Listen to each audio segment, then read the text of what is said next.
রাজ্জাক ভাই আপনি তো ভিতরে থাকবেন। তো যাই হোক, আমি আমি আমার স্যারদের নামটা নিয়ে মাঠে ফিরে যাচ্ছে।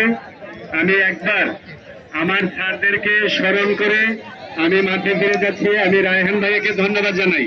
আর রায়হান ভাইও মাঠে গুজগাছ করে নিচ্ছেন। আজকের খেলার প্রধান অতিথি ডক্টর কামারুল হক আয়ব, আয়বপুর নিবাসী কৃতি সন্তান, সভাপতি জনাব কামাল হোসেন মোল্লা, সেই সাথে আমাদের প্রিয় সাবেক রেফারি সাদ্দুস আহমেদ।